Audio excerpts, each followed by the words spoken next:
Morning friends, welcome to my YouTube channel Education Gyan Study. In this channel you will get all education related videos. So दोस्तों, मैंने आपको पिछले video में use of ए और N के बारे में बताया था जो इनडेफिनिट आर्टिकल होते हैं। आज मैं आपको डेफिनिट आर्टिकल जो जिसमें दा आता है मैं आपको उसका यूज के बारे में बताने वाला हूँ। So stay watching, keep learning. चलिए शुरू करते हैं। Use of the. देखिए दा का पहला यूज क्या होता है? पूरी जाति का बोध कराने के लिए सिंगुलर कॉमन नाउन में दा का प्रयोग होता है। जैसे द काउ गिव मिल्क।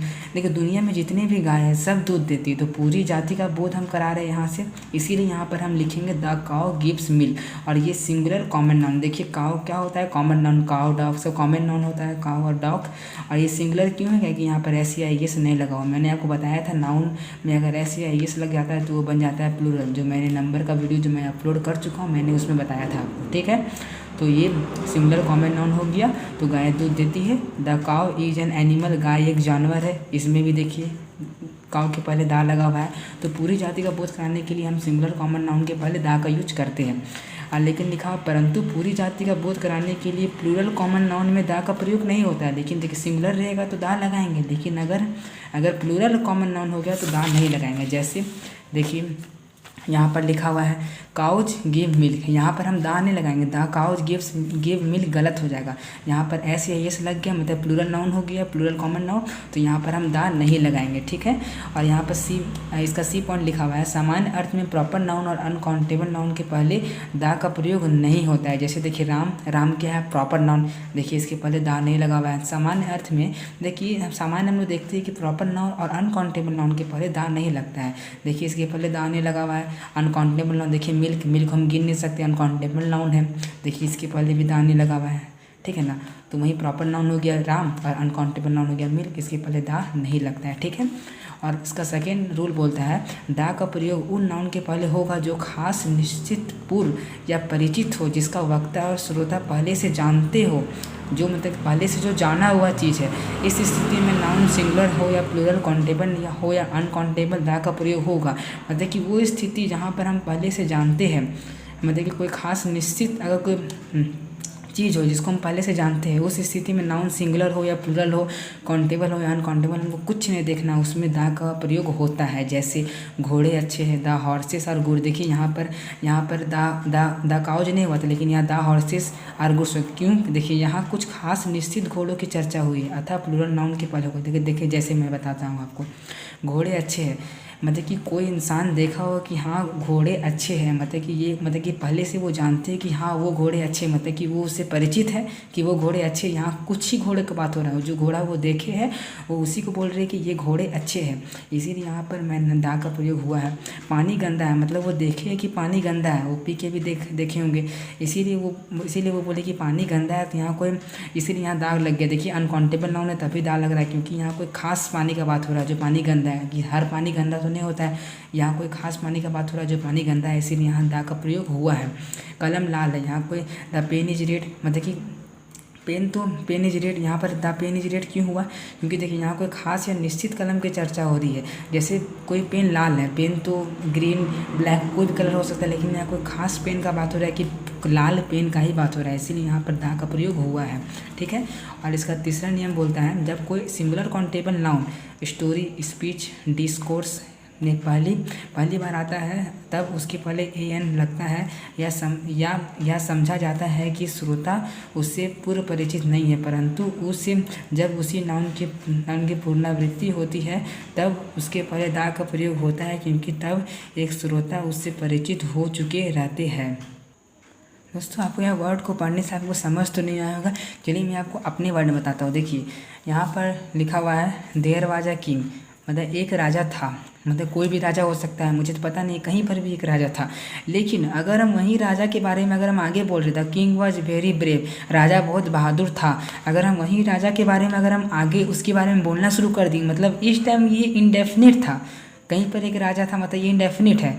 लेकिन अगर हम उसी राजा के बारे में आगे अगर हम और सेंटेंस बढ़ा के बोलना शुरू कर दिए, मतलब ये राजा अब डेफिनिट बन चुका, मतलब ये राजा के बारे में अब मतलब कि हम उसके बारे में कुछ एक्स्ट्रा चीज़ बोल रहे हैं, मतलब ये अब डेफिनिट हो चुका है। जैसे आई सॉ अ बॉय, मैंने मतलब कि एक लड़का था, मतलब कि मैंने एक लड़का को देखा, तो ये मैंने कोई भी एक लड़का को मैंने देखा, मतलब ये अभी इनडेफिनिट है, देखिए ए बॉय लिखा हुआ है।